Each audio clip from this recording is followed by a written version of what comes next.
to your normal discussion where we talk about the hard topics uncensored. This is not your normal discussion. This is not your normal discussion. Hi, everyone, and welcome to another episode of Not Your Normal Discussion. I am your host, Queen Pedii. It's your boy Glenn Taylor, also known as Samurai. And it's Tryst, wishing you a great day of bliss. All right, so today's first topic for our episode is going to be about colorism and how it affects the Black community and actually other communities as well, if we get to it. So if you guys don't know what colorism is, it's the prejudice or discrimination against individuals with a dark skin tone, typically among of the same ethnic or racial group.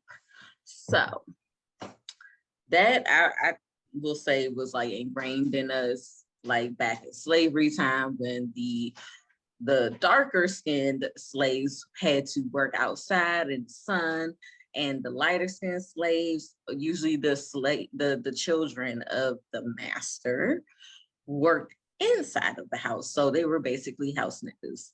You got the field niggas and you got the house niggas. So yeah, that's how I look at it. So it's more of because they were kind of uplifted more, they probably felt like they were better than, and also they were technically, children of the slave master. So they were pitted against each other, and that has continued even to now. So it is still ingrained in us today.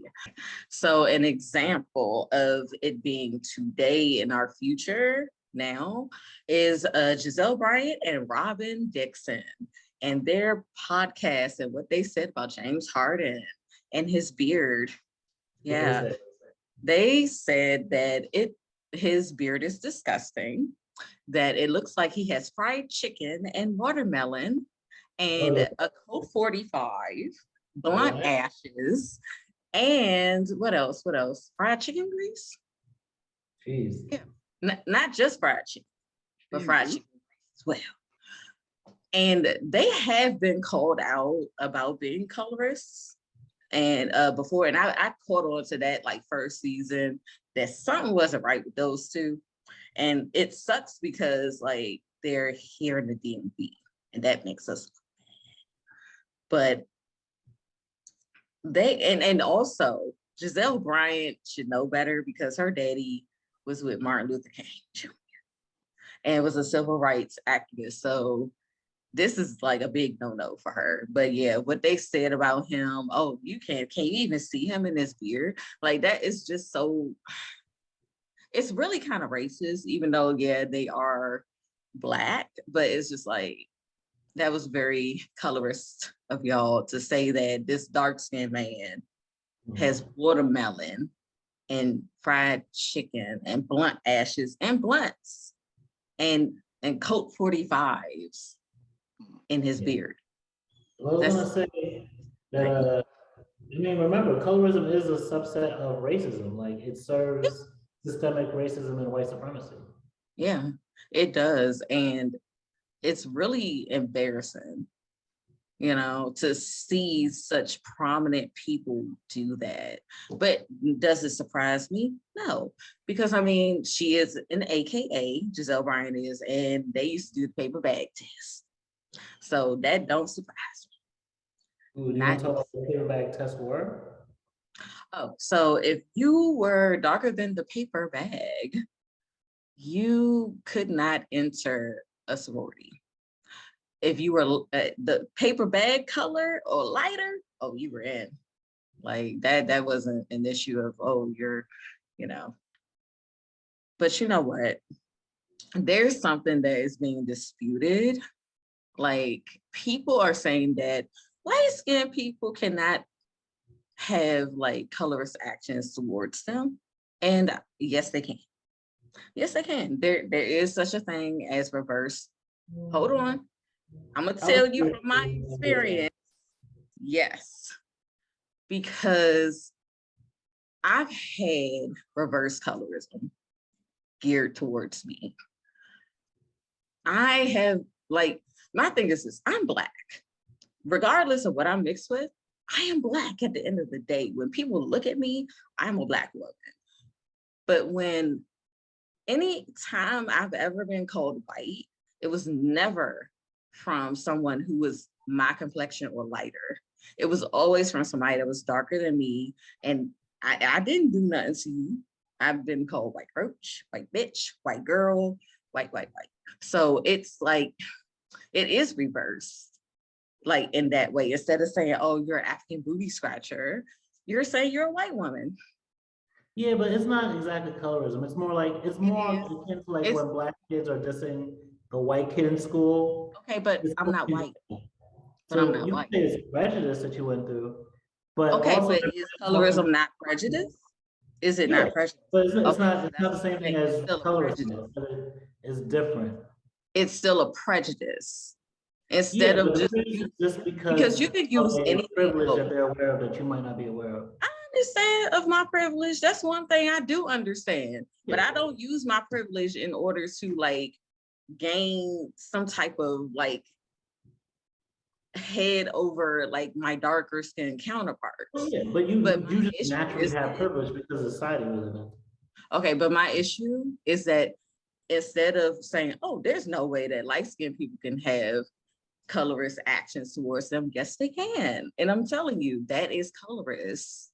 I would It say, is. like, definitely dark-skinned people can be hateful to a degree towards light-skinned people, but I wouldn't, in the same way, I wouldn't say Black people can be racist to white people because they don't have as much institutional power. The same way light-skinned people have institutional power in relation to dark people, and not the reverse. But it's still a prejudice against it, though. That's Okay, what I'm so saying. it's not oppression. You see what I mean? It's okay. It may not be oppression, but it still hurts. Just like if I called you burnt toast, that shit still hurts. And the fact that I still remember these things, just like if somebody called you that, you still remember it.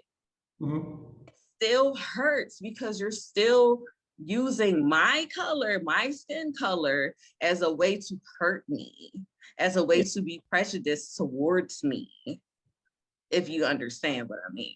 That's why I really hate when people say, oh, you're light skinned. There's no way that there's a reverse colorism and that you've had colorist things towards you. Yes, I have. Yeah, I have. Well, not to skip you going, I would just say to that point, like in the same way that like women will be talking about like, for example, the things that men have historically and to this day still do against women that have privilege over them, and they'll be like, men are trash, men are ain't shit and everything like that, and men will be like, oh, that's misogyny, whatever the fuck they want to call it. We need men's rights, and it's like, you're not oppressed. Like, women are oppressed. It's more so just that they recognize there's a societal and historical advantage that's given to you just on the privilege of something you just were born with, and you and the rest of society continue to play into that and continue in their oppression. And like I was lighter in my days growing up, but more so than just that, being considered an Oreo and everything like that, from the way I talk and the way I didn't typify certain things that were considered Black. Like I had Black friends who would call me white boy, and white friends or white classmates at least who would call me token after that Black character in South Park. There definitely is an alienation that does happen when you're considered outside of the standard typical Black culture, and it can leave you feeling like you're growing up. Like for me, I definitely felt like I was growing up almost as a spy in two communities, like in the Black community, like a little separated from it, and then the white community definitely separated from it. But I think there's a difference between acknowledging how we need to work on that alienation, but also what helps work on that is addressing colorism as a whole, addressing racism as a whole, because often the only battle we fight within the community talking is just talking about who's hurting whose feelings with what jokes. rather than like, there are actual, to this day, like statistical things that are happening in society where like we are still being oppressed, but like certain people are oppressed more based on their skin color and their gender and other things like that. Yeah, and I'm not taking away from, dark skinned people and how much I'm pretty sure they get much more hate and colorist remarks towards them. Not taking away from that, but I did want to touch on the whole reverse colorism thing because people believe it's not a thing, and it is. I'm telling you, it is. As a light skinned person who's been like their whole life and actually was very much lighter when I was younger, it is. And I've heard things, and it's not funny. So people who want to walk around and call light-skinned women white girl and all that, like, it's not funny, especially when we're Black and unapologetically Black. I never maliciously attacked a darker skinned person because, like, my mom, dark skinned woman, I have unintentionally hurt a dark skinned woman. I unintentionally did it. And I didn't realize what I said was colorist until I had repeated the joke. I'm not going to repeat the joke, but the person knows who they are. And we're going to get into her after I explain, huh? I was gonna say, we're not gonna hear the joke. Oh, I mean, okay. You know what? I'll say the joke. This is your No, podcast. no, because it's the teacher had asked who the girl was because for some reason she could not remember who the girl was. And I said, and this haunts me to this day, I said, the short, fat, and Black girl. Damn. When I should have said the short, big, dark-skinned girl that sits next to me. Because I actually had considered her a friend. And everybody else made jokes like that. And no repercussions. But I looked at her when I repeated the joke, because they were like, repeat the joke. I'm thinking, okay, whatever. And her face was just like so sad. And I instantly apologized. I said, I'm so sorry. I didn't mean to hurt your feelings. It wasn't any malicious intent. I was just making a joke and the joke was not good. I apologize. And I said, are you okay? She said, yeah. And then she went to her light-skinned friends and they started to bully me. And that's what I didn't like. Even though I apologized to her genuinely, you weaponized it. And you went to your friends, and I don't know what you said to your friends, but did you tell them I apologize to you, ma'am? But you know what? I'm sorry. Let me not do that. I apologized to you and you weaponized it. And then made sure that for the rest of my senior year, I went through hell. I got PTSD from that shit. I did that. And I apologized for it because I ain't mean it like that. I just was making a joke that all the boys were making too. But I digress on that one. Glenn, you got anything to say? Because I'm probably in a lot of hot ass women now. It's funny, man. That's why we're not your normal discussion. I'm sorry. It's sad. I do believe that it is real. But like Tryst said, I think the bigger issue is racism in the whole. We got to learn how to just love each other. At the end of the day, and I'm pretty sure I've said this before, I'm big against this whole thing because at the end of the day, we're all blood. I'm one of those people that I'm not a Black Lives Matter person. I'm not I hate when we always pull the racist card. I think there is a reality of racism. All of this is real. Not saying that any of this is fake. We do have a history. However, we have to learn. We have to learn how to love and not keep looking at the color. As long as we keep looking at the color, we'll keep getting lost in the color and not see what the real issue is. Not see that we have white brothers, Spanish brothers, different races out there that are struggling just like us, that are trying to get by with the penny just like us. We're not the only race that's been looked down on. We're not the only race that they're trying to kill and get rid of. We might be the biggest one that they talking about right now, but did we forget about the Holocaust? Did we forget about all those people? But that wasn't a colorism thing, though. That's the Yeah, issue. Like, it wasn't, see, but I think all of it stems from the same situation. You mm, wouldn't That's agree? why I don't like talking about. That's why, like, for example, my thing is never saying like, yes, we can operate in love, but I think that requires to truly love someone. You can love someone in a blanket statement type of thing, where Mm-hmm. it's like, I'm just gonna show you love, but if you don't really know what they're suffering with, you can't really fully love them. yeah. Because you're going to wash over what they specifically are dealing with and what their specific love language is, and that applies in oppression too. Like Mm.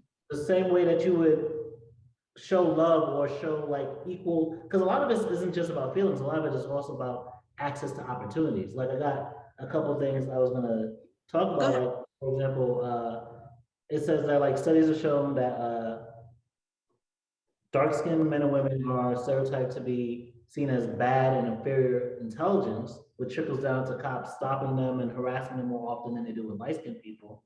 Dark-skinned people are more likely to get harsher prison sentences than light-skinned ones for the same crimes. You have dark-skinned people are less likely to get promotions or job callbacks in professional field, where black men with lighter skin with or black men with darker skin with master degrees and past experience are still picked second after lighter skinned men who just have their bachelor's, for example. Mm. And you also have where dark skinned people are more likely, both men and women are more likely to work blue collar jobs where they're underpaid. And they're also, what you call it, light skinned women are also more likely to marry higher status partners than dark skinned women. And in dark skinned women who, especially when they internalize colorism, they're more compelled to skin bleach. They face a higher risk of sexual violence and substance abuse behavior.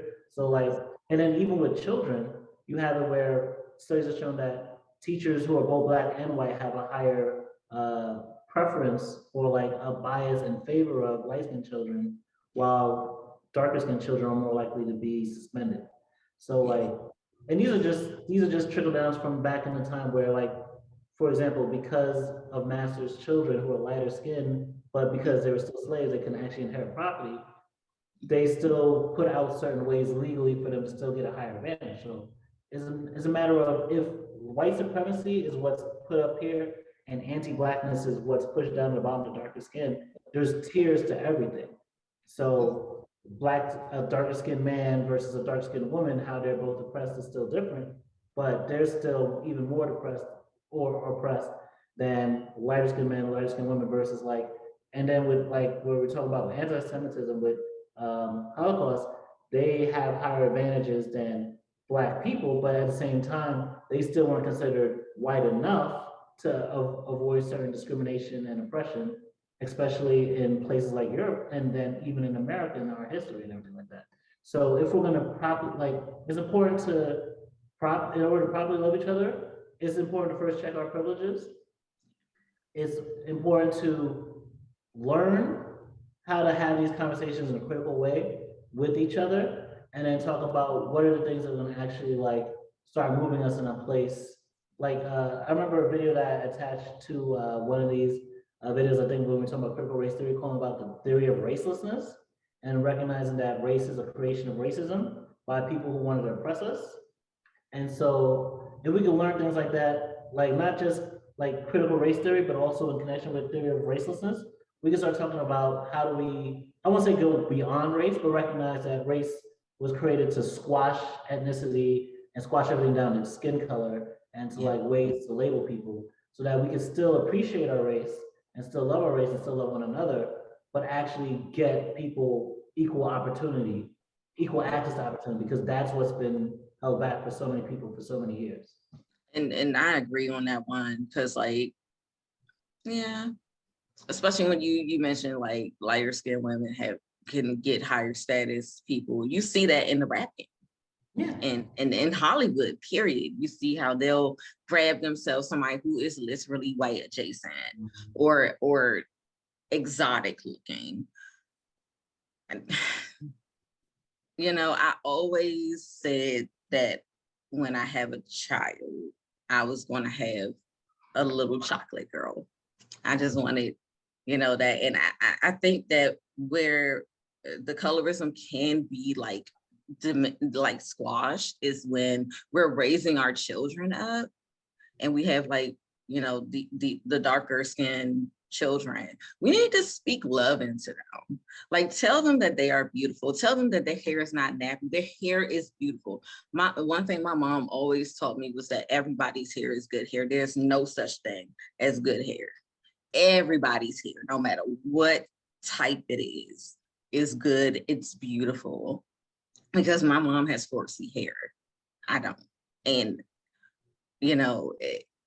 she's always been into afros and cornrows. Like she didn't perm my hair, to, make me assimilate, but it's just like she spoke love into me. So that's why I'm able to love who I am, even, I know I'm not dark, but, I will take that, and be able to give that to my daughter.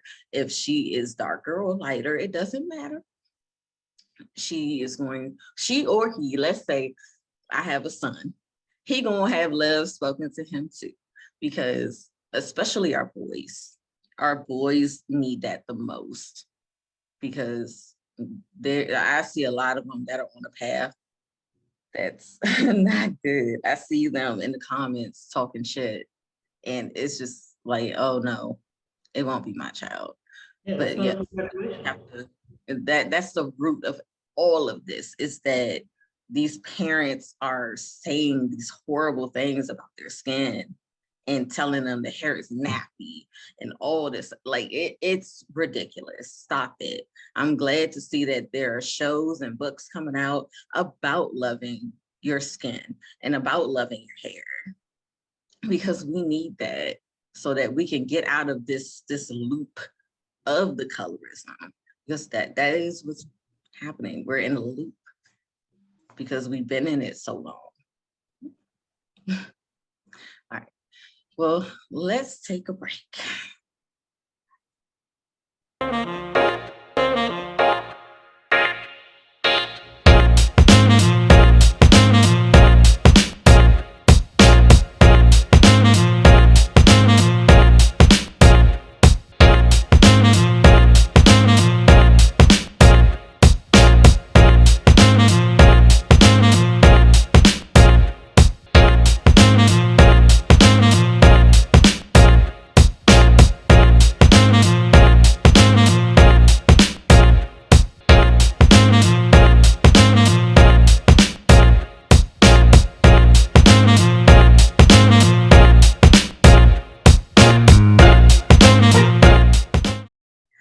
All right, you guys. So our next topic is the whole modern warrior versus Chelseahartisme. So if you guys don't know what the whole debacle with modern warrior versus Chelsea Hart is on TikTok, let me break it down for you. So Chelsea Hart and modern warrior were talking to each other, I guess, or dating. And she flew out to go see him after asking him whether or not he was messing with anybody else. So she goes there, has unprotected sex with him, which is and then flies home, gets on TikTok, and sees that he has posted a TikTok of him going on a date with another woman, which prompts her to make a video blasting him and saying that this indigenous man has sexually assaulted her because he didn't give her informed consent. Now, she has rallied all these fans to basically go against a whole bunch of indigenous creators, getting them banned because they don't agree with her, and said that, no, this is not sexual assault. You guys were not exclusive. So he wasn't even cheating on her. Ma'am, you were a hookup. I'm sorry. You were a hookup. when you were complaining back in December about, not about him saying he was tired and you couldn't, y'all got off the phone and he got on his live and you were crying and stuff, you should have known then that he was not interested in having an exclusive relationship, because not only did he do that, but he told you he wasn't interested in an exclusive relationship with you. He talked to you about polyamory and you were not okay with it, which is okay. You don't have to be okay with that. But to weaponize your white woman tears against indigenous creators is so fucked up. And see, this reminds me of Redwood. I don't know if y'all remember Rosewood. Fuck. This reminds me of Rosewood. When the white woman screamed that a black man from that town had raped her.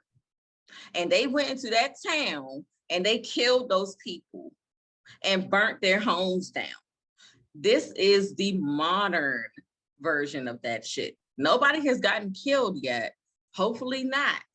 But it's still like you're killing his character. You may not be killing him physically, but you're killing his character, and that's not cool. Grow up, Chelsea. Grow up. Because one, you're making it harder for actual sexual assault and rape victims, because nobody's going to believe us when people like you are going around saying that because somebody is dicking a whole lot of women down, didn't tell you, that's rape. It is not. Okay, it's not. And also, the man is married. He's married. So anybody can look up a name and find a marriage certificate. He got married before quarantine, January 17th. He got married. Ma'am, he's been married for 2 years. Grow up, you got played. Stop being an ass. Go ahead, I'm done. Because I'm so tired of this bullshit with these people.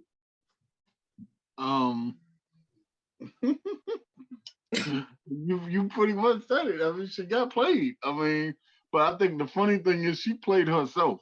I don't know if the dick was that damn good, but I mean, it seemed like the dude was being completely honest with you, and not completely though.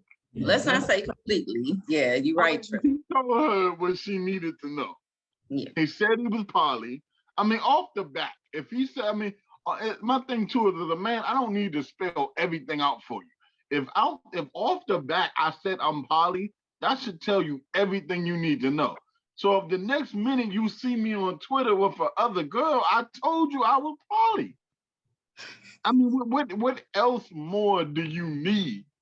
Like, and that's why I say I guess the dick was that damn good that but she really was crying over him before she got the dick. Say that again? She was crying over him before the dick. I believe she has a mental issue that she needs to work out. Yeah, she got a mental issue. But I think they probably also, like, these are two quote unquote woke people, him about indigenous rights and everything like that. She ain't woke. Calling out white people as colonizers.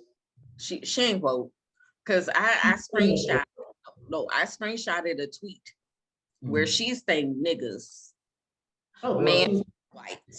She's white. You're white. Yeah. White people love saying nigga. They just don't want you to know they love saying nigga. He said niggas.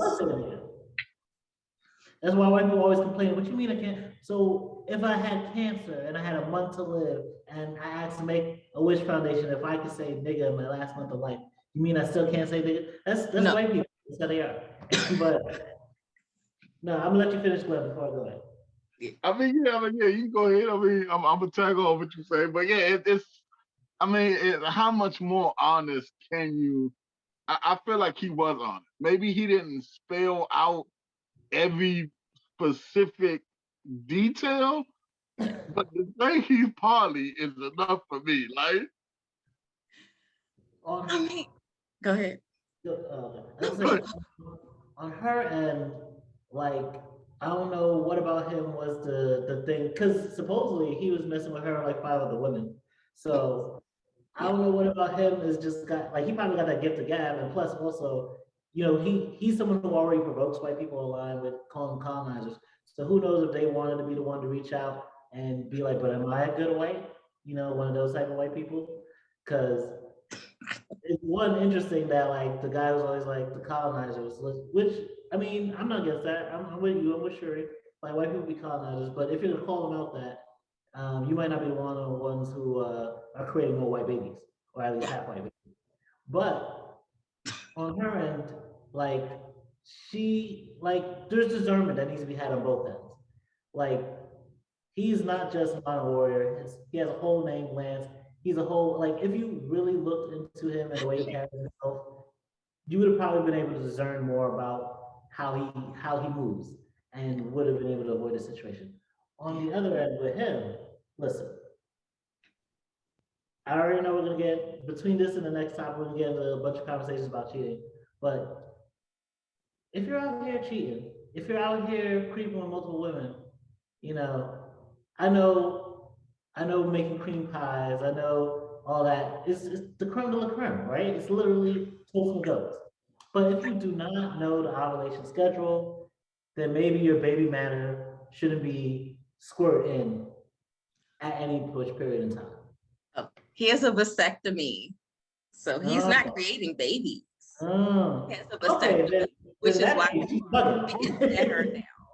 Because in that case, sounds like some Decepticon stuff is going on, because unless his vasectomy was not all the way complete and some did get out and it is his baby, sounds like he was not the only person who had other partners. Oh no, he didn't have no baby with her.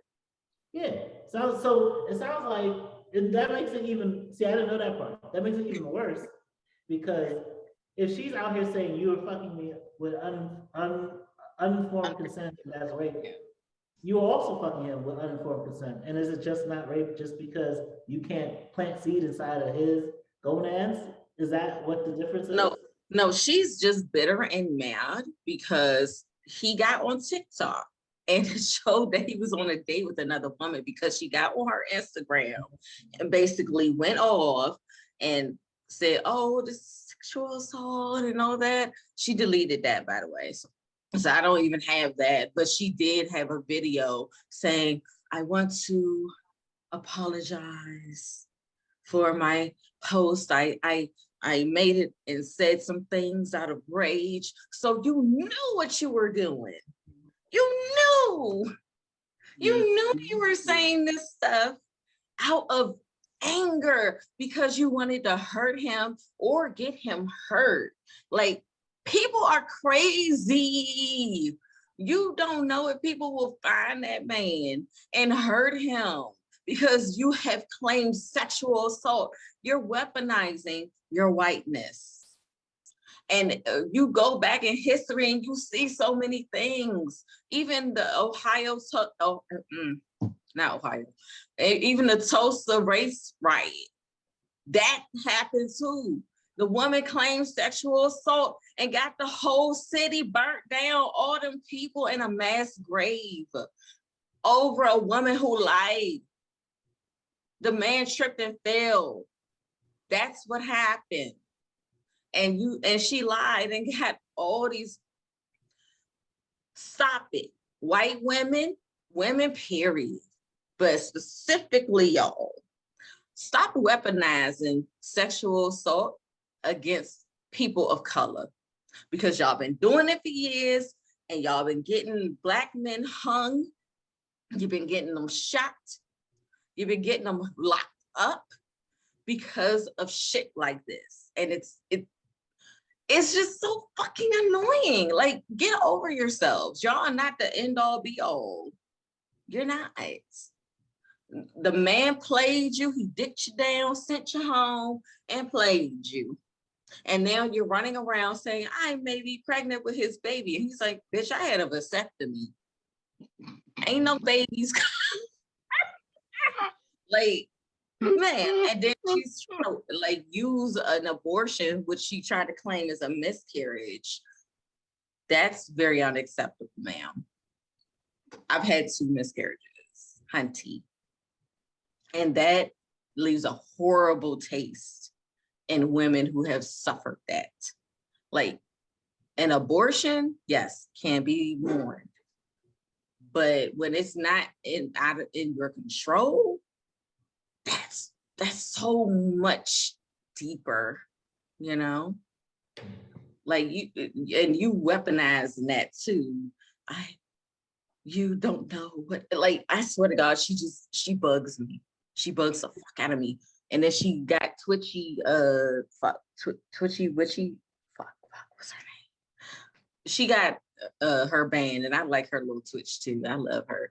But she got her band off of TikTok because she, said, no, this is not what it is. And then the girl that she had also, weaponizing this thing and saying that she also was with Lance as well. She comes out and says, hey, she actually told me what to post, what to say, when to post. She's calling me in the morning, yelling and screaming at me. And she talked to Lance, and he said the same thing was happening. She didn't even say what was happening with her. She just asked him, hey, what did she do? And he told her exactly the same things that was happening to her. So she's a manipulator. I don't know what mental illness this could be, but she has been unhinged for a very long time. And people are just like, oh, it's her, it's her. It's her. It's Chelsea Hart. Something wrong with the woman. But even in the text messages, he didn't seem so interested in her. He did not. And she was like, oh, he called me repeatedly after I did the Instagram post. You're damn right. I would too. The fuck? Anybody else got anything else to say? Because, ooh, chat. I didn't know the part that she was trying to say that she possibly got pregnant. Yeah, and won't even take a pregnancy test. See, and that's funny, because if life hasn't taught me one thing dealing with female, if you done slept with him without a condom, chances are you've done it with somebody else. So it's funny now, oh, I'm pregnant. Well, yeah, he could be like, well, one, I know I got a vasectomy. One, if I was him, I wouldn't even say anything. I'd be like, oh, you pregnant? Okay, cool. Let her do all her stuff and be like, matter of fact, I got a vasectomy, so I know it's not mine. So you just told on yourself. Yeah. And it's just told on yourself. Yeah, it's a fucking mess, yo. Yeah, but go ahead, Jackson. Oh, I was just gonna say, so on his end, at least saying that calls out a lot of the lies that she was trying to put out there. But even discernment is so important on both ends. Like, she thought she had a mark, and it clearly wasn't the mark that she thought. But also on his end, I'm sure if you're out here messing with women, you just want a nice, fun time.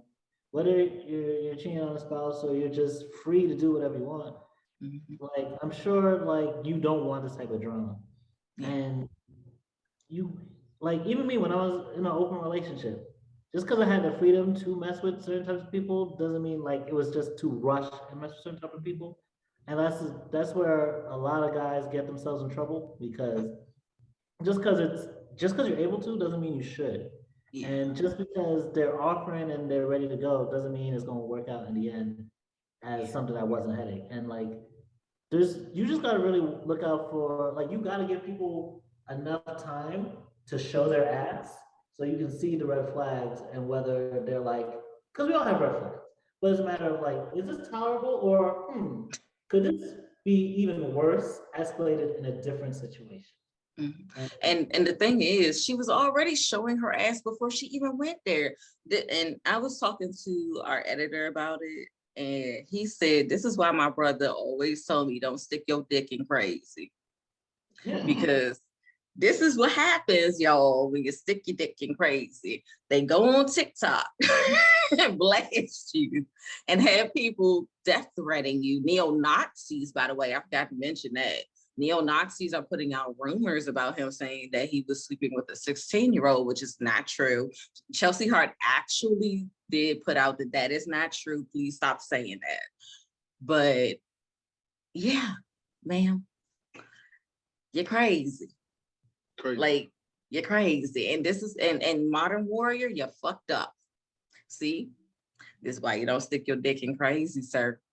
You saw that she was crazy when she was crying on a TikTok video about you getting on a live and talking about how 6 months ago they didn't even know who you were, and I just want to be wanted.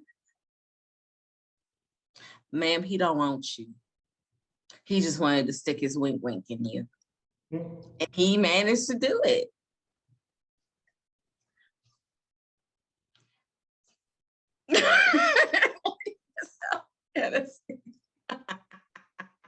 Because I just gotta laugh at this shit. Because I'm like, yo, like,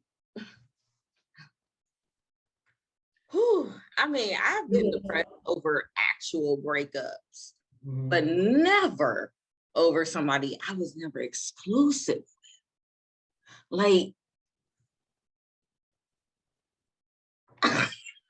Listen, some people, I don't know. I think they have so much confidence in their. Because remember, she's a comedian, so like. this ain't funny. Hmm? This ain't funny. It ain't funny, but you know, if your job is to go out there and try and entertain people with your wit, that's a very vulnerable situation. Who knows what you're like outside of that. And she was wearing all her vulnerabilities on her sleeve. That you see how quickly she went into a rage mode when that happened.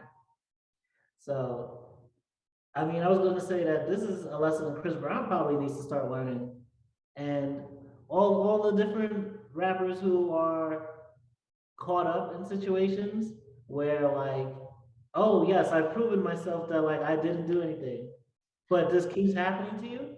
It's now a matter of discernment of like, just because it's easy and just there and ready to throw itself at you doesn't mean that that's the one you need to take.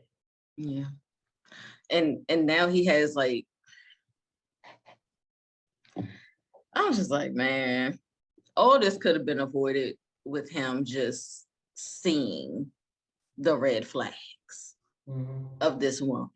Because if I saw a man acting like this, I would be like, no, I don't think I want this person. I don't think I should be messing with him.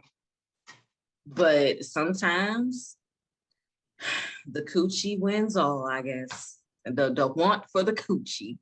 He wants to come. You said what? Sometimes you don't see it. Sometimes you just don't. You'll But see she it. was seeing him over and over and over and over and over and over again. You didn't see that shit? That's why we don't see it. You didn't see that?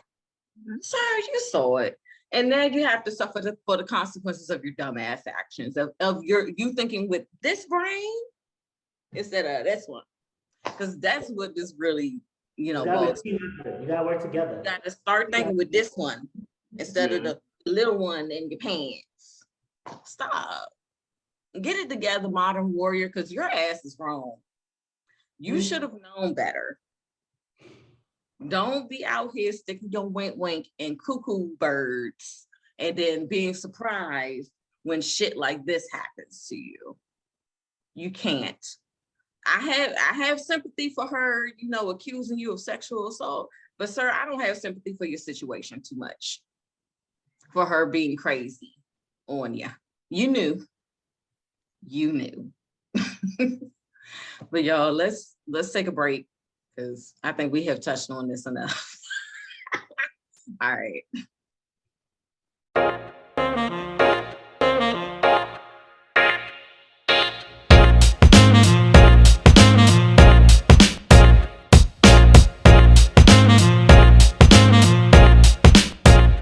So for our next story, we're gonna have a case of when keeping it real goes terribly wrong. Like, what's beef?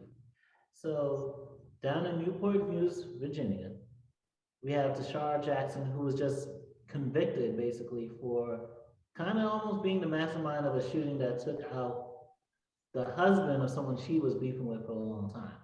So Sal Shabazz, who was 39, was actually gunned down by Mr. Jeremy Todd Petway.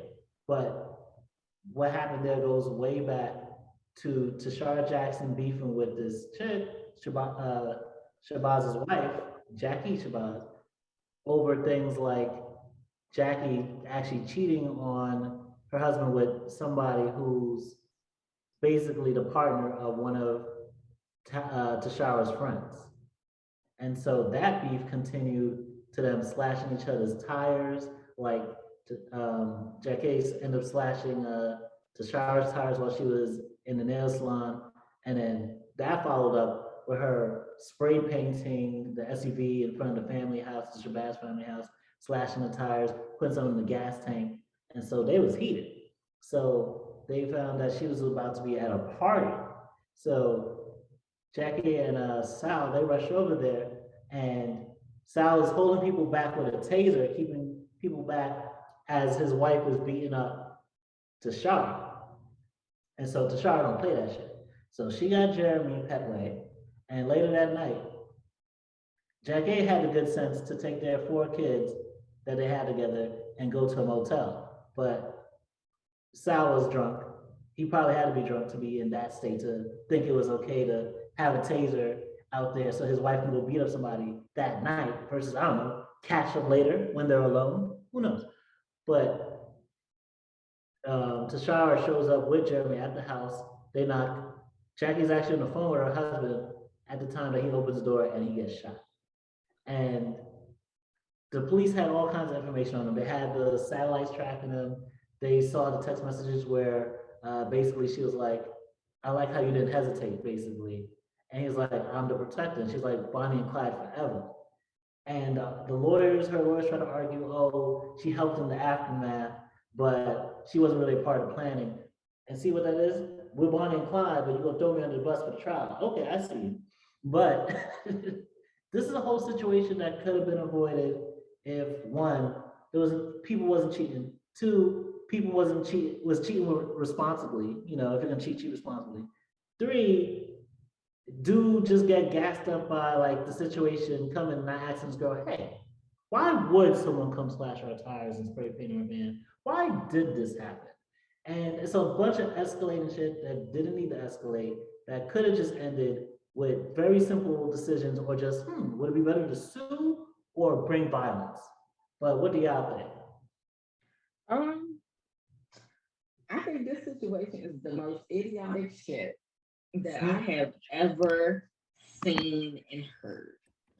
My thing is this: if it ain't got shit to do with you, don't fucking do nothing about it. Like, see, this is the issue that I have with a lot of like people nowadays. They want to, you know, cat for their friends and shit. And now your friend is still out. The friend of the partner she was cheating with, she's still living her fucking life. She still got her job. You are in jail because you decided to do all this stuff for your friend. And your friend ain't gonna pay your bail. Your friend ain't gonna put shit on your commissary. She's not even going to have you call her house. She's not going to do it because she don't want shit to do with you. And you know, this goes for men as well. Like, y'all doing all this stuff. Oh, somebody did so-and-so, so my man, and you go and hurt that person, now you in jail. And your man's is still out. Use y'all's common sense. If it don't have shit to do with you, mind your business. I can see if she had cheated with her man. I don't know what the fuck that was. Anyway, I can see if like she had done some stuff to her first. But see, the issue is this. That woman didn't do nothing to you, babe. She did something to another coworker. You should have minded your business. You should have went to work, got your check, paid your bills and your rent and your car note, and just kept it moving. You decided, I'm going to kill her husband. Y'all are some fucking idiots. Over dick that wasn't even yours. And to go and spray paint that woman's car and do, like, you went to her property. So not only are you getting a murder charge, but you're also going to get a trespassing charge, ma'am. So all this shit is getting tacked on. Like, you're getting all this shit tacked on for something that you didn't even have to be in. Like I said earlier, I don't need my friends to fight for me. I got it. I don't need them to jump in shit. I don't need you to go and terrorize nobody. I got it. I can terrorize people myself without even touching them, baby. Without even communicating, I can terrorize you. Glenn, no. Good at me. Good at me. Glenn know what I can do. Discord knows what I can do. No, I'm playing. But in all seriousness, like, this is a very unfortunate situation where, like, this could have all been really avoided if she had minded her fucking business and just, you know, went to work, got her check, and went home. Did the other girl have children? Not the one whose husband was killed, but the one who set it all up. Oh, I don't know yet. I just know that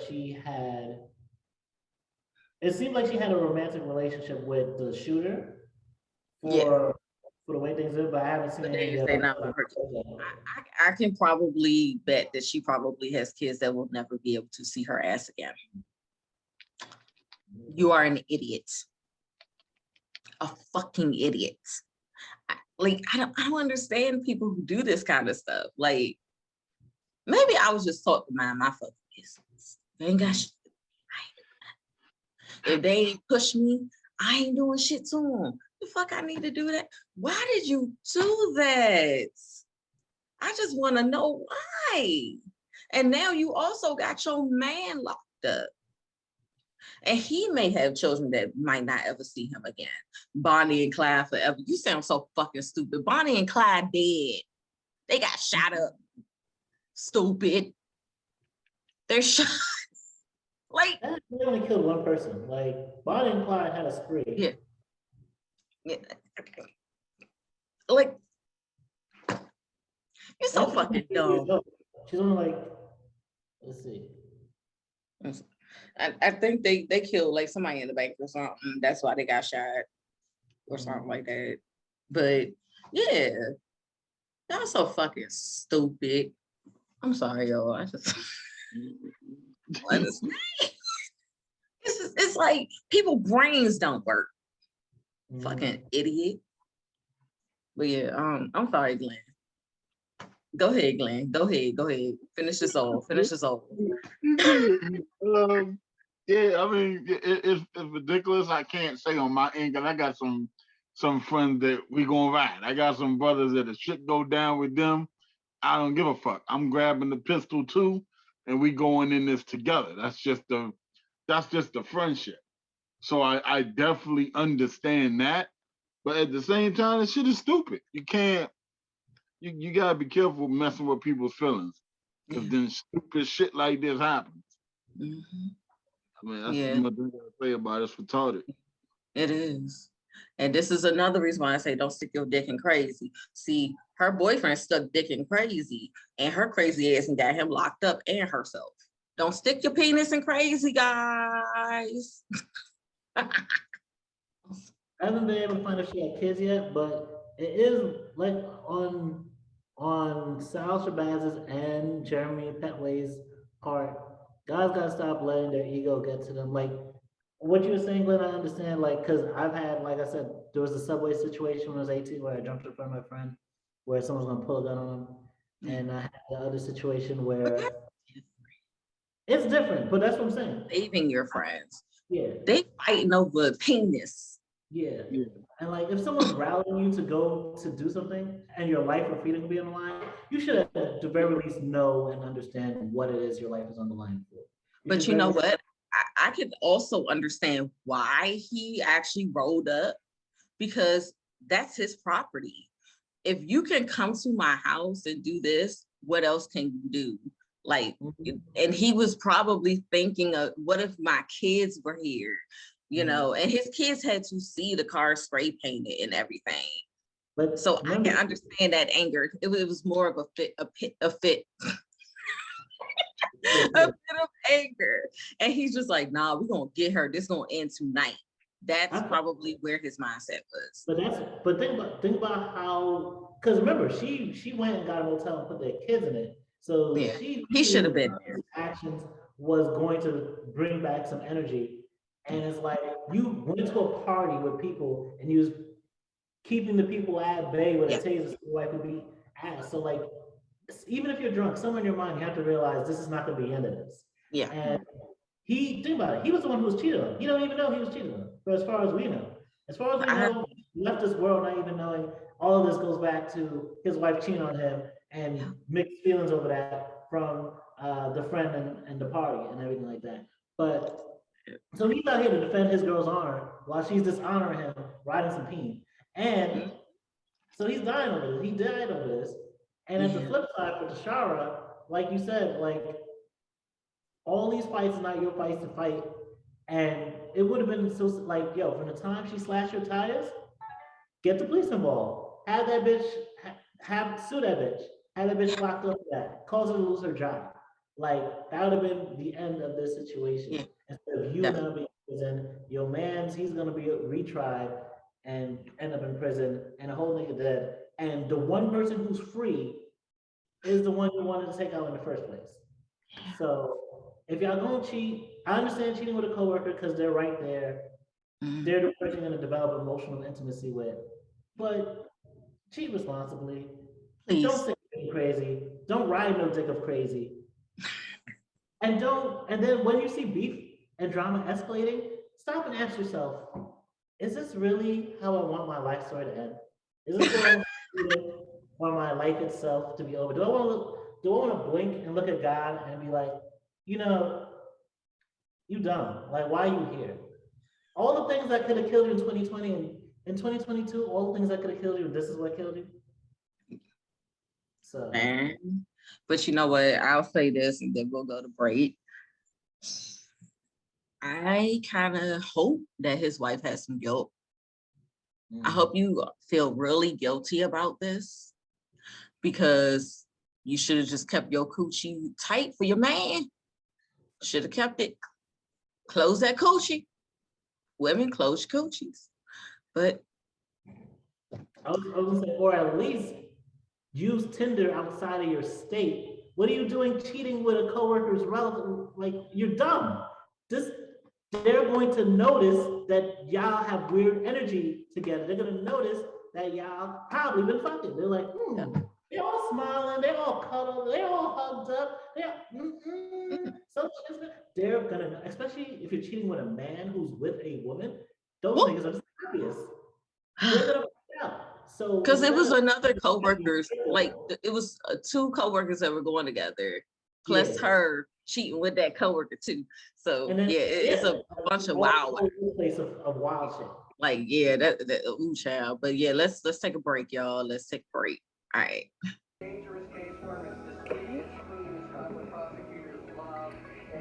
Ooh, isn't this pretty?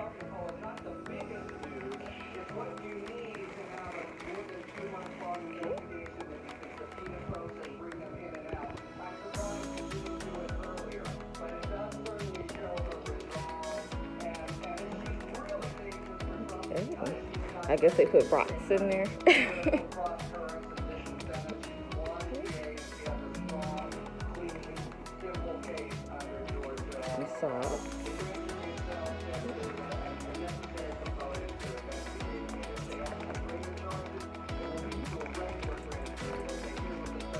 You like, you want the candy. I'm here for it. Yes.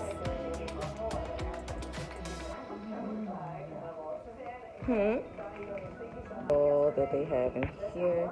Cute little bear. Saying hello, sunshine. Oh, they said hi. We hope you enjoy your box this month. Have a great day.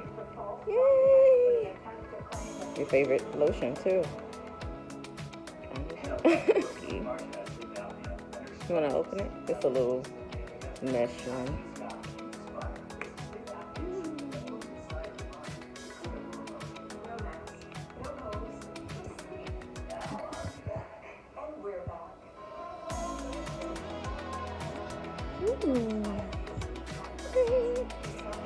You got a new cup too. Oh, what's this? Oh, I thought that was a gift card for something. Yes, paint set. Oh, it's a wind chime. Do it yourself wind chime, Angel. Some nice socks for your feet. A cute little bear. So adorable. Okay. All right.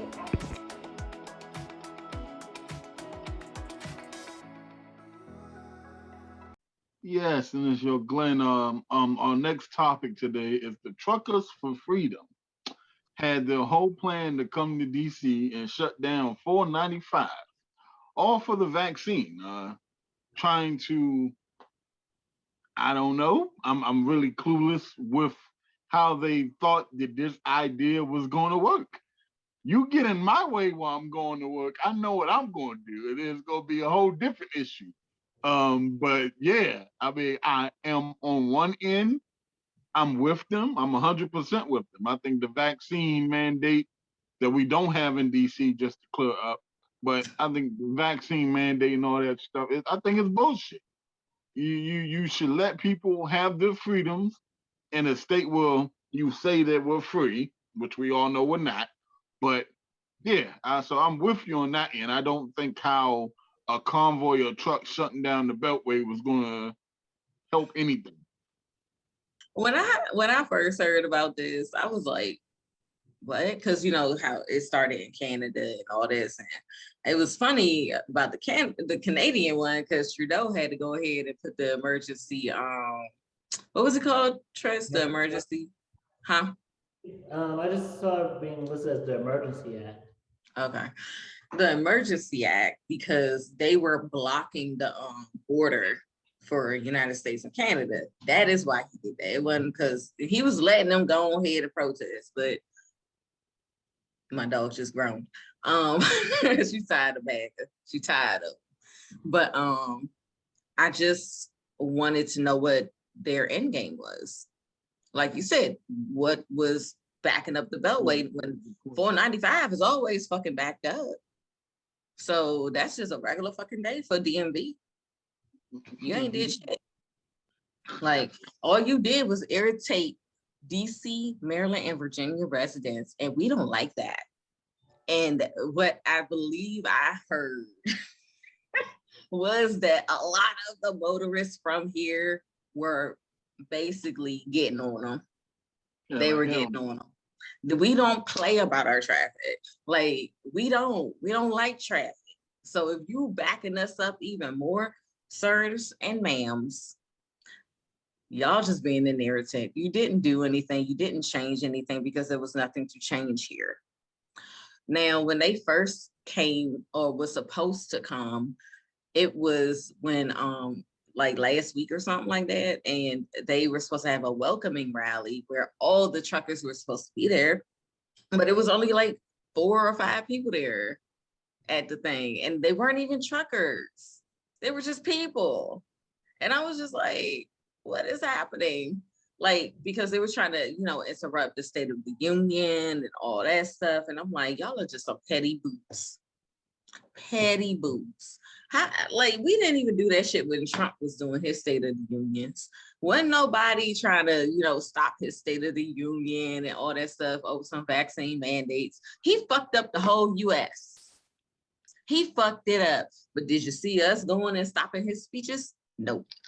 But MAGA people, the person who was kind of like organizing it, Fox 5 had interviewed him, and he's talking about, we're gonna back up the Beltway and we're gonna be in a whole circle for like days. They claim they will do this for days, and I was like, oh no, please don't do that. Cause all I could think of was, ooh, it's gonna be some niggas, and they gonna shoot you. Cause Maryland, Okay, in Maryland and Virginia, you can carry, baby. So yeah, I was like, somebody's gonna get shot, somebody's gonna get hurt because y'all are backing up people who have to go to work. Also ambulances, they claim they're gonna have a lane for ambulances, but really. And then like when they asked him, what about the people that have to go to work? Oh well. Oh, okay. Oh, okay. Okay. Yeah, okay. So yeah, that's why your shit was a flop. Mhm. That's why. And then it was funny because they claimed they were coming into DC, but then when they were approaching, they stopped. And this, I saw a video where a lady came up to a person's car. He was like, hey, are we still going into DC? And she's like, no, we're not going to go into DC because it's a setup by Nancy Pelosi to get us all arrested. Why are you claiming that it's Nancy Pelosi? She ain't get shit to do with y'all. She don't care about y'all. I promise she ain't losing a wink of sleep about you. Stop pulling Nancy Pelosi into shit. Yes, she can be very shaky and janky, but she ain't got shit to do with y'all. She ain't trying to arrest y'all. She don't give a fuck. Like, she don't care. That was just the dumbest thing. I was like, something happened where they just could not get into DC. And they wanted to blame it on Nancy Pelosi. That's all. Like, leave that woman out of this. Fucking weirdos. Go ahead. I'm sorry. Go ahead. I'm of two minds of this situation because I'm definitely down for blocking up whatever roads you need to, like, especially for a protest. Like you saw how Sir, I know you live in New York and you used to traffic and shit, but baby, not here. You block my road up. Don't do that shit here. I'm sorry. No blocking roads here. I'm sorry. Y'all say that, like, but y'all say that like Florida didn't pass a law saying you could run over protesters. So like that's some real shit. And that's but the whole point of a protest is to disrupt service. It is to hold people back. It is to be like this city will not run until you take notice of the situation. So I can't be mad at that. More so, I'm not the type of person who would just jump to go do a protest with a bunch of, and of course they're not all bigots, but anyone who's like leaning far right. But at the same time, as someone on the left, it's important to notice what is legitimate that they're actually talking about, and also noticing the actual government overreach should also be a legitimate concern to you. And also be like, okay, how do we move this conversation in the left direction? And then how do we also call out this thing that everyone's cheering on as like, ooh, look at how like tech companies came together or the government came together to stop this shit. And be like, that shit could also be used against us when there's a Black Lives Matter road. Like, think about it. Think about what they were able to do at the Canadian border at the very least. They shut shit down to the point where Trudeau had to enact emergency powers to like use blockades against them to like end this shit. But, and I won't say it's the reason why like vaccine mandates and mask mandates are starting to be pulled back across the country, but if they wanted to, they could probably use that as like, oh, look what we did. But think about how much protesting went around the world for a Black Lives Matter protest after George Floyd's death and Breonna Taylor's death, and like around the world, just like some of the biggest protesting that's happened. But at the same time, what happened as a result? Like, we didn't challenge the people who were making money. We didn't challenge capital in any type of way. And as a result, did we abolish any police? Did we abolish any prisons? No, they funded the police even more. Like in New York, like think about how Ukraine's fighting Russia. The New York, the NYPD, our police, have like, I want to say 10 or more $billion more a year than the Ukrainian army does in fighting against Russia and what could lead to a world war. So like, and then Biden gets on stage and talks about we need to fund the police even more. So like, there's things that like whether this protest or whether the yellow vest protest that they had in France over gas prices, there's a lot we could learn in the sense that like it's not just enough to get in the street and then end up doing an electric slide with a company, as a celebration of like, hey, Black Power and all that. Like, no, you need to piss people off if you're gonna like actually achieve something. You need to like, and then when you piss people off, the government comes at you. You need to call out hey, just because you're not protesting, this thing that the government's doing that's overreach could hit your ass too. Like you need to call out the power, you need to challenge power and call out how that power is actually evil in order to really change it. Well, I, oh, go ahead. I disagree with that. I think there's different ways to go about war, but this is one of the things that make me laugh the most because Yeah. my strategy to war is simply just not doing it. I don't care what law you make. If you make a law for, say, the vaccine, no, even better, you make a law that says, hey, you need to be vaccinated before you go into a restaurant. You know, the easiest way to fight that is not blocking the highway. The easiest way to fight that is say all the restaurants get together and say, you know what? I'm not following that. And if everybody can get on one accord and say, I'm not following that, that's how you change stuff.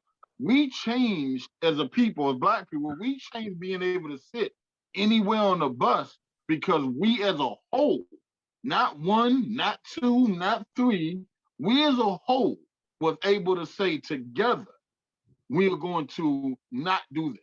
And because everyone did it, because everyone boycotted the bus, because not one Black person got on the bus, we was able to change that because we made an indent to the money that they was getting with us. That's how you change something. I'll tell you one, because I've been in a situation where I was driving, they tried to block the road.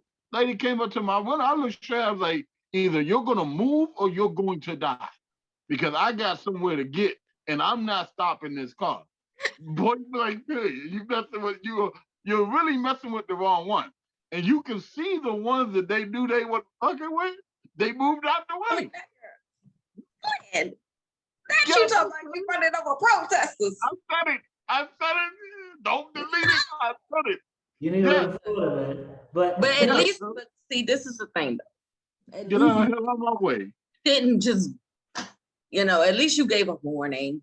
I would give a warning. I give warnings. At the same time, we can't be running over people. I'm sorry, we can't run over people. We cannot block roads. In front of my car. They didn't even block anything. That's the thing. People still got to work. Regardless. Yeah, and that's my point. I didn't run you over. You decided to get on the highway where cars are moving and step in front of my car. I'm not slamming on the brakes. I'm going to hit you. Well, okay, if they stepped in front and you weren't already going slow, that's different. Okay, you probably deserve to get hit. I'm sorry, not deserve to get hit, but come on now. But at the same time, what I'm saying is the truckers, their end game was not clear. Let's be real. There was nothing to really, because what they really were like, he says during the, like, we didn't already drop the whole, you got to have a vaccine card to get into the restaurants. Okay, we dropped that within like 2 weeks, 3 weeks. Wasn't nobody gonna do that. I went with it because I had my shit. But I'm just like, look, y'all got to do something else. Do something else because this didn't work. What you made about the civil rights movement? No, I was just gonna say, like, we because of hindsight, we act like everyone was down with the protests.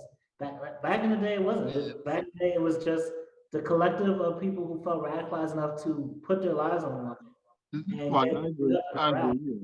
And who started then growing even more protests because they started seeing gangs happen. But at first, it was just getting spit on, getting coffee thrown in their face, getting beat, getting arrested. It was just cycles of that while people were regularly just like, nigga, that would be me. And then when, for example, when King was killed and you had the entire riots that were happening afterwards, and then you saw like, okay, we need to actually move in a way that's gonna be serious because now that he's dead, who knows who's gonna be able to lead the people in a way that's not going to boister out into like attacks upon us.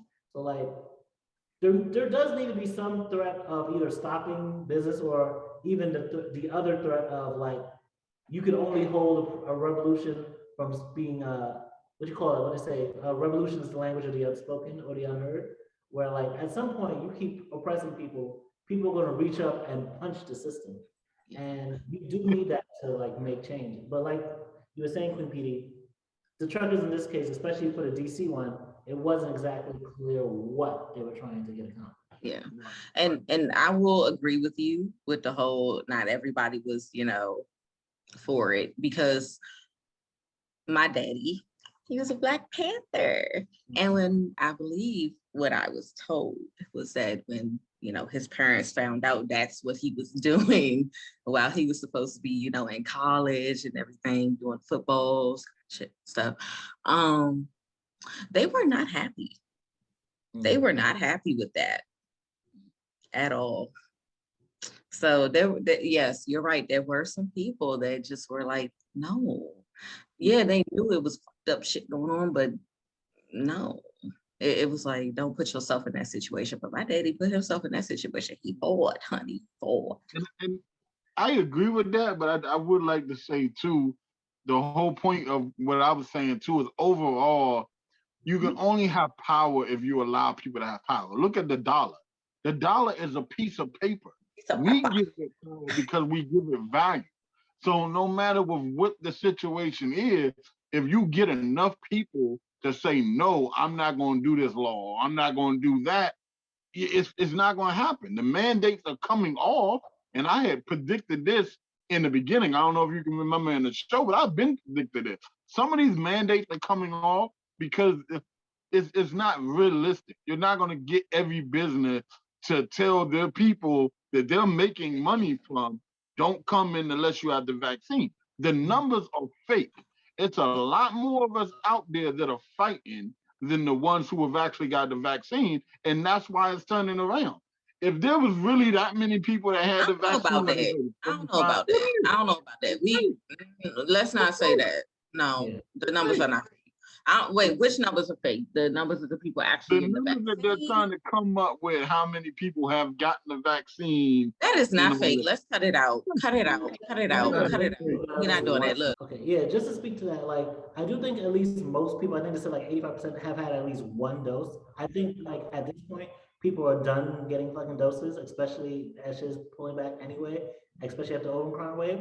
But if there is anything that people are still like very resistant to, is like in other countries, their mask mandates and their vaccine mandates were so much worse, like to the point where some people were able to like do jail time over them. So like that level, oh yeah, I think like if they pressed further, we would have seen more shit. But yeah, when you need to protest, but also what are your goals? Think about what are your goals and how to achieve. All right, you guys, let's take a break. So in this edition of pre-World War III nuclear holocaust news, aka the Russian-Ukraine war, people have been stepping up to try and help people out in the area with, I don't know if you've heard about it, but basically donating Airbnb stays to people over there. So they've raised in just 2 days at least $2 million in just 2 days, with up to 61,000 nights that they were booking in Ukraine through Airbnb, with about 34,000 of those coming from the US. And Airbnb at this point now has even said that they plan to host 100,000 Ukrainian refugees for free. And to me, that's very beautiful, but at the same time, there is kind of a cognitive dissonance. I was watching this one story where I think they were in Europe and the reporters were like, oh my God, what is happening? This is happening to, not white, but Europeans with blue eyes and blonde hair. How could this be? And it's very interesting, the outpouring of love and care so quickly. But when it's like, even the US, for example, participating in like war crimes and atrocities like in the Middle East and North Africa, when it's like I don't know if you guys know about what's going on in Yemen, but like we're also helping with a whole genocide essentially, where we're blockading food, we're blockading medical care. There's like cholera outbreaks. We're selling Saudi Arabia cluster bombs, and it's like right now they're calling what's happening in Yemen the worst humanitarian crisis in the world. And you don't see any like of that on the media, the same media that has ads bought by defense contractors in the military complex. And it's very interesting who our empathy opens up for, and especially depending on who's the perpetrator. Because to me, the war crimes that we do and are still doing in the Middle East is just what Russia is doing in Ukraine right now. So not to have any smoke for the Ukrainian people or even the Russian people, because again, my whole thing is humanitarian aid. But it's funny who we extend that aid to. So I want to see what your thoughts were on this. So I think it is cute, and I'm using that word loosely. Cute that people want to do this, but you know what my thoughts are about these Airbnbs in Ukraine. Putin gonna start shelling the residential. I mean, he has already started shelling residential neighborhoods, so they're still in danger. Regardless, if you are booking stays for them, they're still in danger. I think it's really nice that you want to do that, but they are still in danger. I believe they need to actually just leave the country. I'm sorry. Like, they're still in danger, man. And I will totally agree with you where we need to, just because it angers me how European countries treat Black and brown immigrants and refugees. It angers the fuck out of me because I'm not sure if it was Belgium's prime minister or president or whatever they call him, or it was another country, but someone asked him, why is it a difference in you taking in Ukrainian refugees and the Syrian refugees? And he says, well, these people are educated and they can adapt. I mean, when I heard that, I was just like, are you fucking serious? As if these people from Syria are not educated, do not have morals. Yeah. And like, it's just another way of, demonizing people who are not white. And that was so disgusting. Like Britain, and that's why the whole Brexit thing was going on, because refugees from Syria and from other countries were, coming in, and they didn't want that. But I'm pretty damn sure y'all are excited about having these Ukrainian refugees, though. So where's the hate? Where is it? Where's the hate for the Ukrainian refugees? They're refugees. It's their skin color that's the difference, right? It's because they're white and they look like you and they can basically assimilate and nobody would know. Y'all got to do better. Y'all prime ministers and everything, y'all got to do better because people see you. And to be honest, I wouldn't want to go to any of these countries that are refusing Black and brown refugees, because I'm going to feel like they're going to look at me and feel like I'm a refugee and treat me like shit when my money and my work ethic is just as good as any of these white people, maybe even better. I'm just tired of it. Like, treat every refugee like how you would treat your neighbor, your brother, your cousin, your mama. Just treat them like how you want to be treated. You don't want to be treated like you're a bug. So why are you doing it? Like, that, it just disgusts me. Like, even the I think it was the prime minister, not prime minister. Was he an ambassador? The ambassador somewhere in England. Okay. He offered his home to the Ukrainian refugees, and they denied. They said, no, thank you. Now that's embarrassing. They don't even want to stay at your house, but you was so excited to just bring them on in, and they denied your help. How embarrassing. A Syrian refugee would have never denied it. I'm done.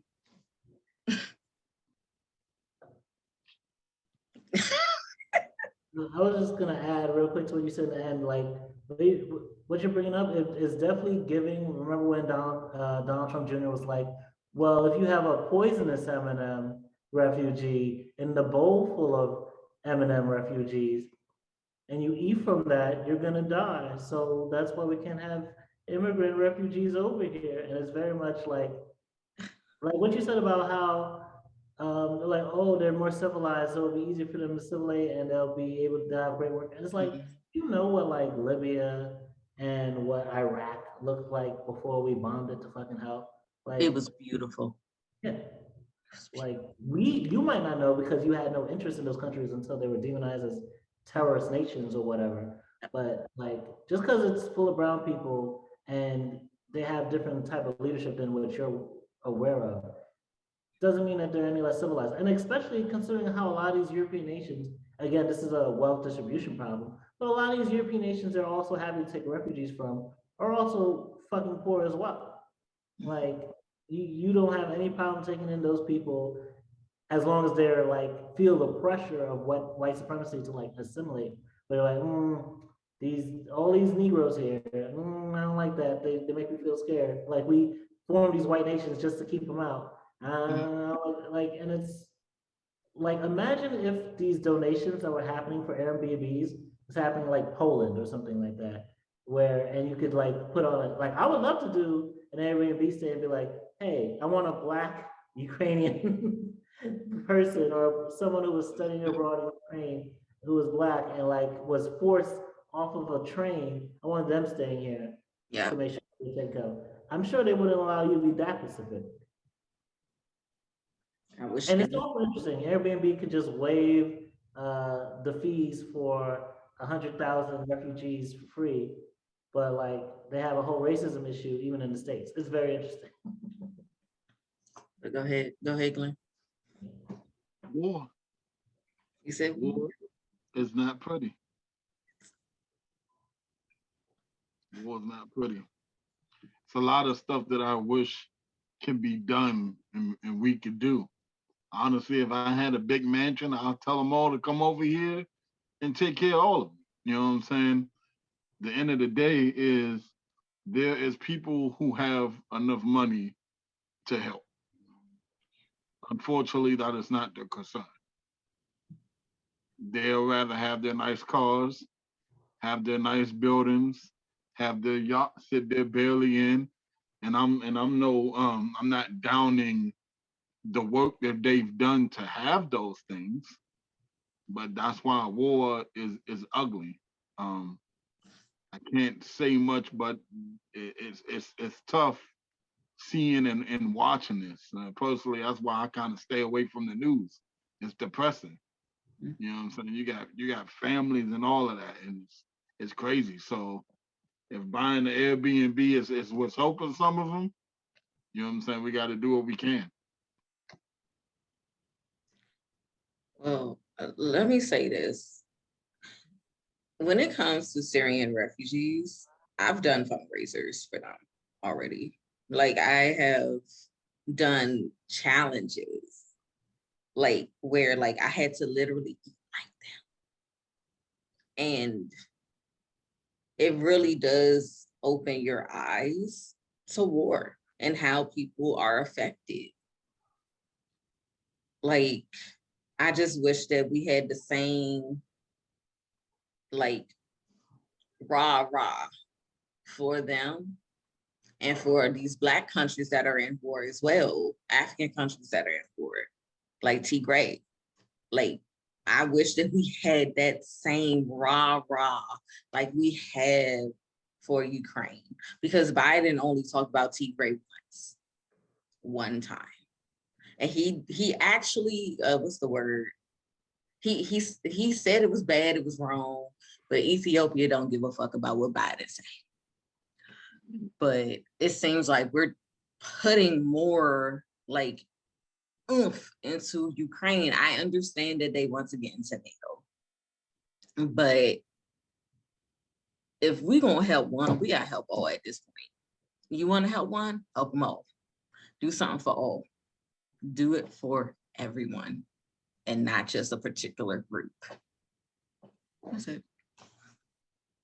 Anybody got a counter?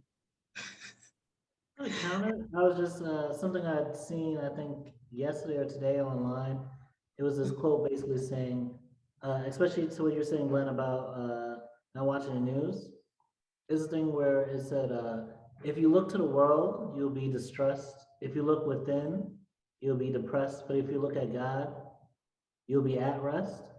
And it's not so much to say like become religious or anything, but it's more so just you need to have a higher ideal of how we move through this world. Like there's so many problems, it's very easy to be put in fear or to like be depressed about what can I even do and like what's my life even gonna be. But if we all had a higher idea of like what should we be doing to make this world a better place, then we would at least like and of course not to just blanket love of like, ooh, let's just do charity or let's just be nice to each other, but like actually like what is needed, what of my love and my energy and efforts is needed to help heal this situation or heal these people, then we could really get down to nitty gritty of what are the things that are like fucking us all over. Because like as we're gonna get into our next topic, you know, what's happening there impacts here and vice versa. And it's like a web. It all will be dragged down by the rain if we don't better cover each other under this. Okay. And I say to that too, is just not a religious man anymore, but I will say one thing I never understood is however we've become on this earth, whether it be through God, whether it be through monkey, whatever it is, the funny thing is the earth has enough resources for all of us to survive. Yeah. If we could one day get to the point where we realize we all breathe the same way, we all bleed the same blood, like we have enough apple trees to feed the whole world. We have enough water in the ocean to go around for years and centuries to come. We have enough of the basic resources. I'm not even talking about the stuff that takes us to make something or add chemicals in. I'm talking about the basic stuff to live: water, natural food. We have enough of that to go around. Why do we have countries that don't have water? Why do we have countries that don't have the basic necessaries? It's us. It's this hatred. It's this power that we have to feel like we have to own something. We have to do this. And it's crazy. It's and that's what brings about war. And I feel like until we can get over this hump and truly learn how to work with each other and help each other, this is the state that we're in. Yeah. Yeah. Yeah, that's true. That's true. But let's take our break. And our next topic is how the gas and food prices are rising, stemming off of this war with Ukraine and Russia being some of the main resources that we get some of our main foods. And it's pretty much making everything go pretty high. We've been here before. Once again, we're here again, pretty much because of war. If y'all watch history, every time war happens, things go up. It's it's it's a shame, and that's why I say war. Even if you're not right there in the front lines, it affects everybody in its own little way. It trickles down. What y'all have to say about that? You can go ahead, Tryst. Okay. Well, combining this with like the things we were just talking about, is another quote that came to mind of there's enough in the world for everyone's need, but not for everyone's greed. And especially when we talk about the sanctions that we've hit Russia with, which I'm like, this war has only convinced me even more that like sanctions is just literally economic warfare. You all right? Yeah, I'm good. I live.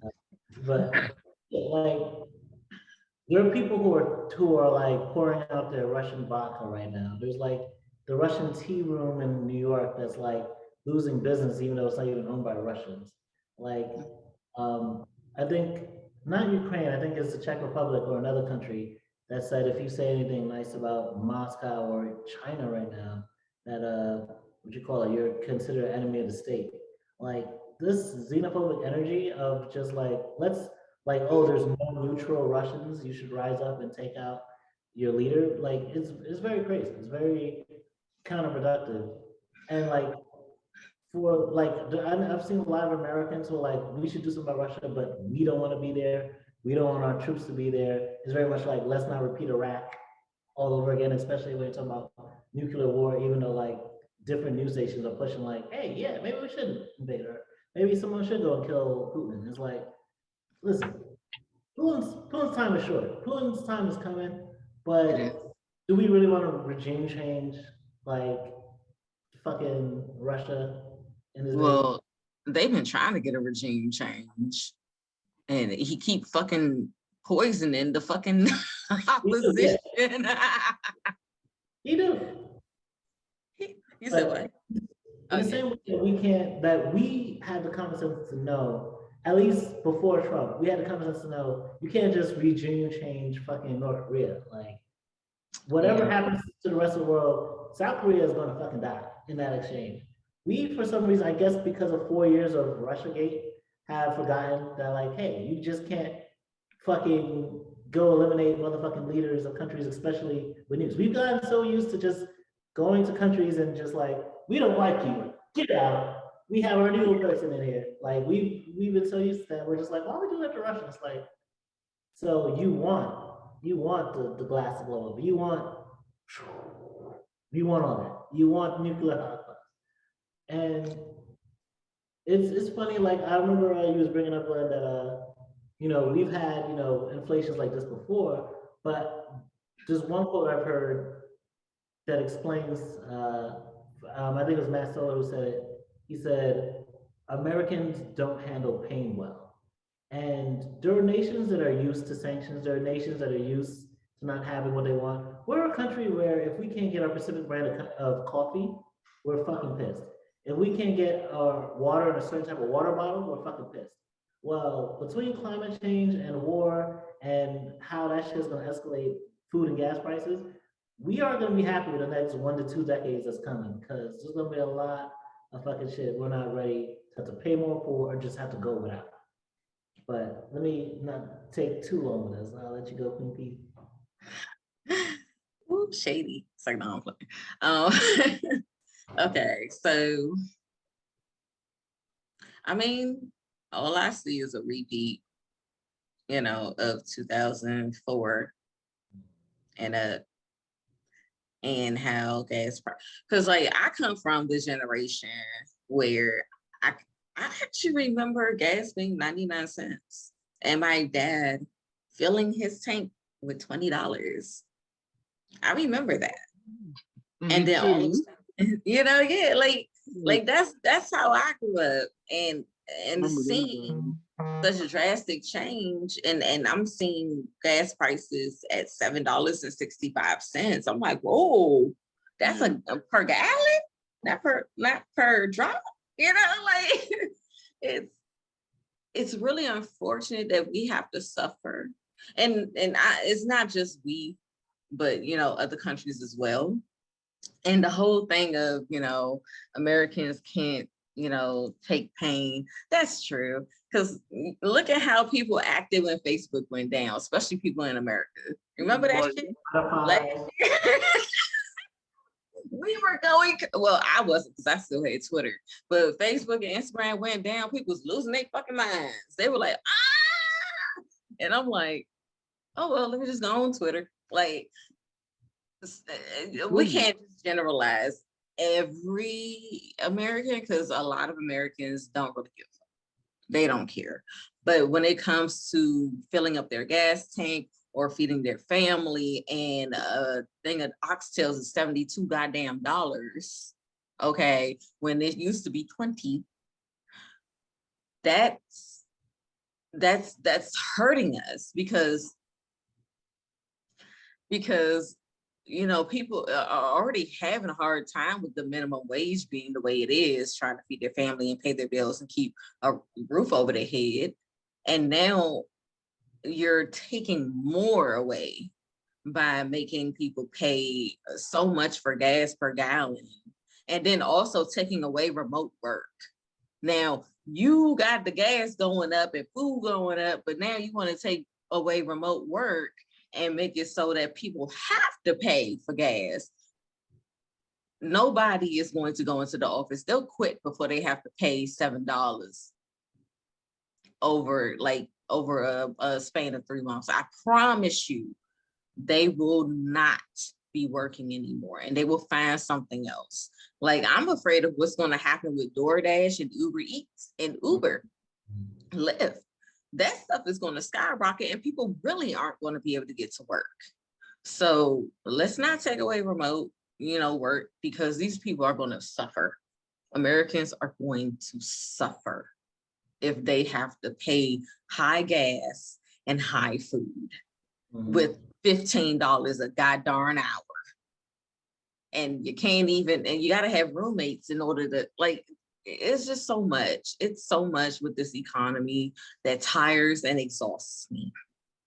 They always want to take so much from the little people and the little guy, and then be like, oh, well, you got to figure it out. No, raise our wages. And then, you know what? People won't complain about the gas prices because they can afford it.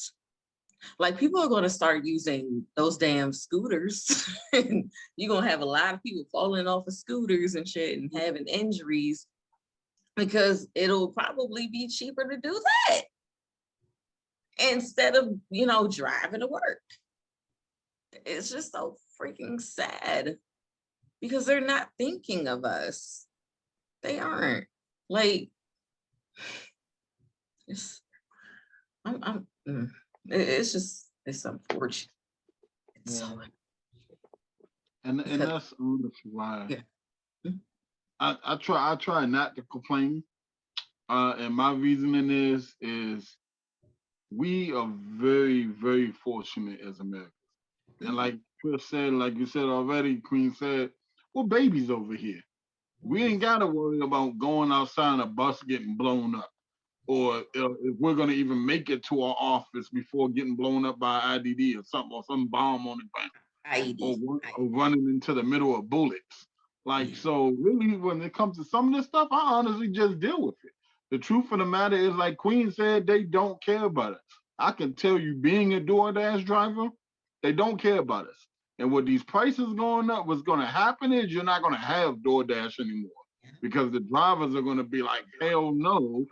It's already, as a driver, maybe we can have this as one of our topics and dive deeper into it, but it's already hard for a driver because they don't pay us anywhere near, especially for DoorDash. We get paid a lot more taking people than we do food, and food acquires a lot more of us. You mean Uber Eats? Uber Eats and DoorDash, yeah. Like taking Uber. Uber, as far as people, makes a lot more money than doing food. And food requires a lot more of us than the people. The people, I never really have to move out my driver's seat. I pick somebody up, I drop them off. Food, some restaurants you have to get out, you got to go grab the food. Then some people, like I said, I'm not going to go into details. We're going to have this conversation later, but then some people are just extra. So they want you to come to the doorstep. If they're in a huge building, they want you to come all the way to the 90th floor. Like, it takes a lot more out of us. People are going to start being like, with the gas prices so high, I'm barely making it now delivering food. I'm just not going to do it. I very seriously doubt the food people are going to be like, all right, well, we're going to pay our drivers more. That's not going to happen. I think overall, we just got to be grateful for what we have. We have to adapt as a people. At least we ain't got to worry about bombs going off yet. So for my attitude, if my food prices go up, I'd rather deal with that than deal with bombs. So we just got to take what we can take. And I would rather not deal with my food going up, though. I don't want my food prices to go up. If my chips are supposed to be $1.49, they shouldn't be $5 when I go to the No, store. but I think that's selfish to think like that when you got people No, that's worried it about a should- bomb going off. And I get that, but what I'm saying is I am not going to suffer because there's a crazy oligarch going around bombing people. I feel bad for the innocent people in Ukraine, but I don't want to have to suffer and not be able to eat because they want to act a fool over there in Europe, where for centuries they didn't even like Black people that look like me. Right. They didn't like us. They would have called me a mulatto. Let's be real. And that was an insult. Like they didn't like us and still don't, which they showed when they were Right. keeping Africans from getting on the trains. I'm not saying I don't feel bad, but I'm not suffering because of y'all. Yeah. I want my food. I'm fat and I want my food, yo. Yeah, true. I was gonna say that like I said, I'm all for complaining and protesting, but I do believe that it should always be in context of not an oppression Olympics, but more so like as bad as we suffer here, that suffering trickles down and balloons for those who are suffering even worse in other places, and it's all interconnected. So when we talk about inflation, when we talk about, for example, wages, the fact that nationally wages haven't risen since like George W. Bush was president. Like on a national scale, since George W. Bush was president, we had 20 damn fucking years ago. And when we talk about how this crisis should show that we are too dependent on not just foreign oil, but because we only take about 3 to 10% of oil from Russia in the first place, but like Europe gets like 30 to 40% of their oil, and we want to step in and fill that void. So that's causing our own prices to go up while we're over here shipping off oil to them and gas them. This should show us that like this is another reason why we need to move over to renewable energy. Not just because like, oh, climate change, which is going to be another issue that's already here but coming even worse, but also look at how it impairs all of us and how like Europe is going to be suffering like when it comes to like their food prices, but it can reach the whole world because of globalization. So what we can fight for here, we should also be fighting for those people over there, but it is not to neglect our suffering and not to say our Sorry. suffering. It's what happened? Is that a sneeze? No, I'm wrapping up. I was gonna say, all of this suffering across the world is linked, and the people who profit off because central banks fund both sides of a war. So the people who are profiting are hoarding wealth, and that's who needs to be the real enemy, because they're happy to see people dying over there. They're happy to see people over here struggling and starving for food, because at the end of the fucking day, they're good, no matter what happens. This country can go to shit. They'll pick up and move somewhere else. They don't give a fuck. Let me say this. You saying that we should fight for them over there. Not like Not like cat. No, I'm not. I know you don't mean like cat, like I was saying last week, but would they fight for me? Would they fight for me? Did we see them doing Black Lives Matter? They wouldn't fight for us in that terms, but don't forget, there's still Black but people. would they fight for me? But it's not about that. But would they? That's what I'm saying. Or would they or do they just want us to fight for them and they give no gift back? I'm not saying that it has to be that way, but my feelings, especially now as a 31-year-old woman, I have to give to people who give to me, because if I just give to everybody, I'm going to be drained. Yeah, but it's not about giving to everyone. It's more so recognizing in the fight that you have, like as Black people, the fight we have is also a class fight. That means we need to be concerned about classism too. It's about ableism and how we need to be concerned about people who are disabled or going through handicaps. It's about women, and like all of us need to fight together. And the people who need to fight is the rich. And the rich, just like Russia has its oligarchs, America has its oligarchs. We just call them billionaires and millionaires. Understandable. Trust me, I know very well of that. But I just, like I said, I feel bad for the innocent civilians. I do. I just hate that I have to suffer. That, well, not me really particularly, but I hate that other people have to suffer. Let me say that. People who are already having a hard time here, trying to get food, who are starving, like, because of the high food prices now, I've seen more and more food banks pop up, which is like a beautiful thing. But I hate that that has to be, because this food has gotten so expensive that people have to literally band together and give food away. Not saying that, food shouldn't be free, because food kind of should be a little bit, but I just feel so bad for the people who are already struggling and already having a hard time, because it's harder now. The people who are already having a hard time getting to work because they were hardly able to put gas in their car. Now it's like, what bill do I neglect in order to be able to get to work? So if anybody has one last thing to say, go ahead. I was gonna say, I made this point last episode, but the thing about how civilization can collapse 2040, 2050, if you are to stave off, or even if you, I don't know if you guys ever heard a quote like, rage against the dying of the light. I don't know if you guys, but basically, it's not to just go into that good night, just like, oh, shit sucks.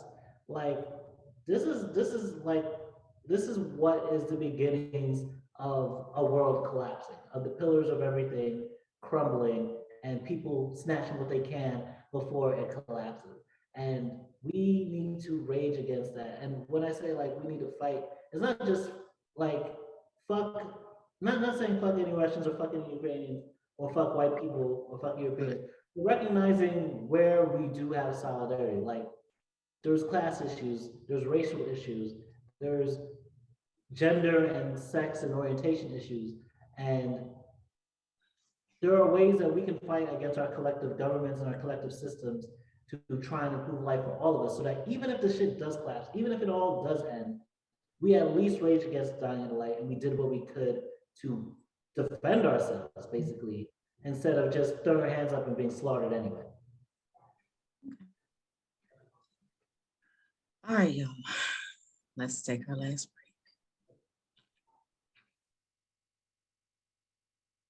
All right, you guys. So it is time for us to do our promotions. Hello, everyone. I am here to promote Boxy, a home decor subscription service that ships beautiful items once a month to your home. If you hate going to the store and not being able to decide on what to get out of all the choices, then this is definitely the subscription box for you.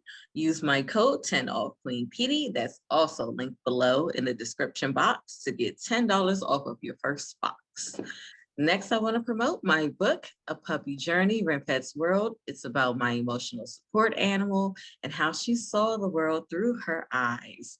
You can purchase it on Amazon for Kindle. Last, I want to promote my blog, Queen Pedii Writes. You can find articles, craft videos, reviews, and more. It's your boy Glenn here again with promotions. Visually in Focus Studios. We here to bring pictures to life. Hit us up on the DM. We are still looking for models. Hit us up on the DM and we will get back to you as soon as we can so we can make your visions become a reality. Also, you can still check me out on the TikTok. Got some poetry videos out there. Still working on the upcoming album and book, D-Day. Now is the time. And AO y'all, it's Tryst. So first things first, if you'd like to support all of the respective charity and mutual aid work that Believe New York, East Village Mutual Aid, and Washington Square Park Mutual Aid continue to do for the underserved in New York, especially after hearing some of these topics, The links to donate will be in the description below.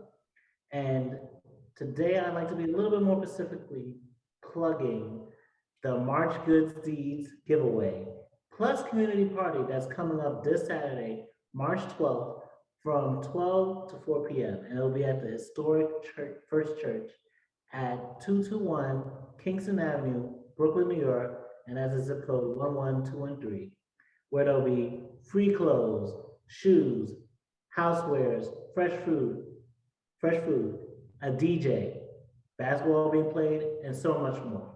So if you're free tomorrow, by the time you're watching, come through. And if you'd like to quickly check and see if they need any more volunteers, email them at volunteer@houseofgooddeeds.org.